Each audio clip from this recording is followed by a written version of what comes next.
experience of seeing someone else obtain it or attain the goal. Verbal persuasion is the idea of just convincing yourself that you're capable. The Stuart Smalley, if you guys remember that method of thinking, that I am good enough to do this. So if you want to convince yourself that you can do that, then you're more likely to believe that you can do it. And physiological states, in other words, the gut feeling, just your own personal feeling of whether or not you can do something. But usually the outcome of the task and how much personal value that has to you has a lot to do with your self-efficacy. If you really believe that being a better teacher involves using technology, then you're going to be much more likely to believe that you can use technology in the classroom. So it's sort of self-fulfilling prophecy of knowing that I can do it, and then therefore I will. There's also the idea of consequences. There are natural consequences. Learning more equals doing more.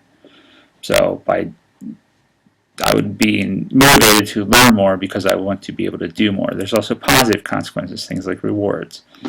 There's intrinsic versus extrinsic, and this is actually a very interesting conversation. Most of and I think I mentioned this the first night of class, most people are actually more motivated by intrinsic reasons than extrinsic reasons. So giving somebody more money isn't necessarily, or an extrinsic reward like money, isn't necessarily going to motivate them more than an intrinsic reward, such as them achieving some goal that they've set for themselves, or feeling like they're valuable to the company, or that they've done something that they didn't think they could do. Attribution theory has to do with the idea that we have a need to attribute cause to successes or failures. So we need to have a reason for why something turned out the way it did. And so we tend to search for understanding of success or failure in three ways. One is internal versus external. We either say there's something in me that caused success or failure, or we say it's something outside, so luck, or some other, something that happened, like the wind took the football and pushed it away. So it wasn't my kicking that missed a field goal. It was some external factor. There's also stable versus unstable, things that I think I can have all the time, that I can do all the time, versus unstable things I'm not sure are going to be there time after time. And also control versus uncontrollable, the idea that I can control certain things, but there are things that are uncontrollable forces that conspire to help me or aid me or perhaps thwart me. So this idea of attribution theory has to do with where do you believe your successes and failures come from, and when applied to instruction, that's about the learner feeling that they have an internal ability or a stable set of skills, or can control how well they do on a particular performance assessment. Probably one of the more well-known models that came out of the motivation literature is the Keller ARCS model.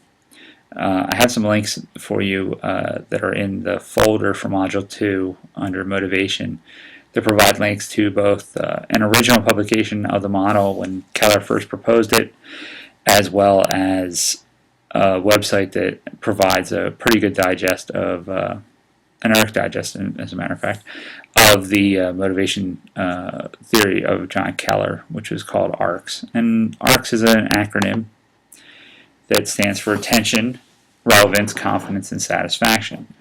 Attention has to do with arousing and sustaining curiosity and interest. So when you first go in to instruct people about something, you want to start out with something that's going to get them to be interested, something that would pique their curiosity.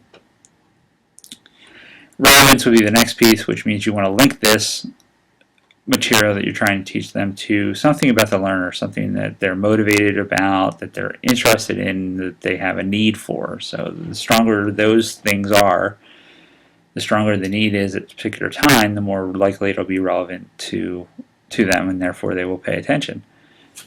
Confidence has to do with their positive expectation for successful achievement. So do they believe that they can do this? And you can affect this by giving them some different things along the way, some small successes. And then satisfaction is last, which is what are the extrinsic and intrinsic reinforcements for the effort? What are they getting out of the whole process?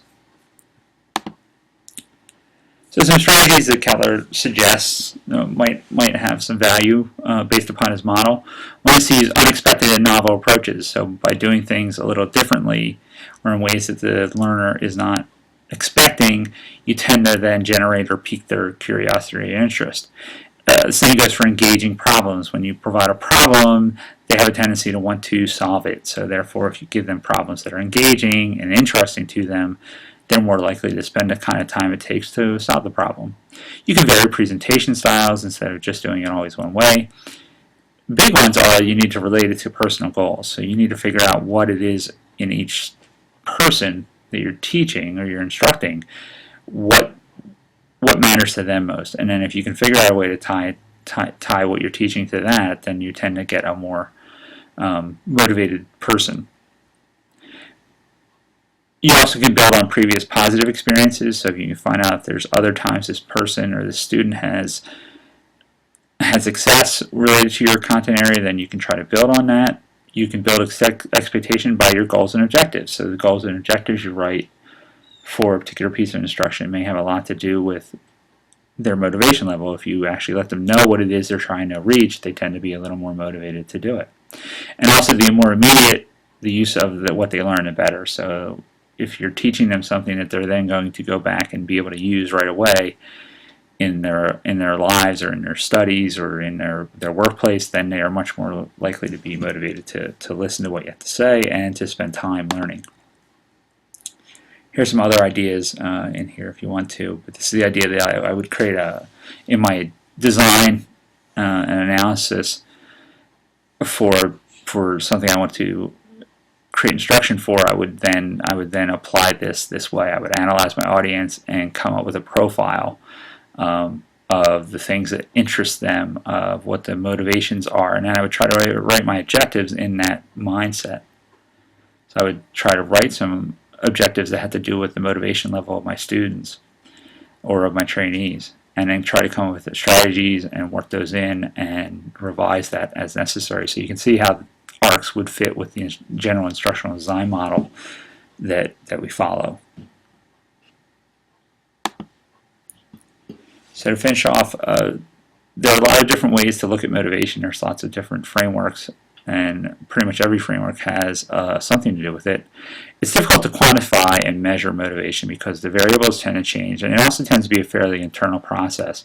It tends to be something that happens within people, and it's very difficult to pull it out of them and understand it. It's very hard to change motivation levels without the learner or the trainee providing some sort of understanding of what it is internally that motivates them.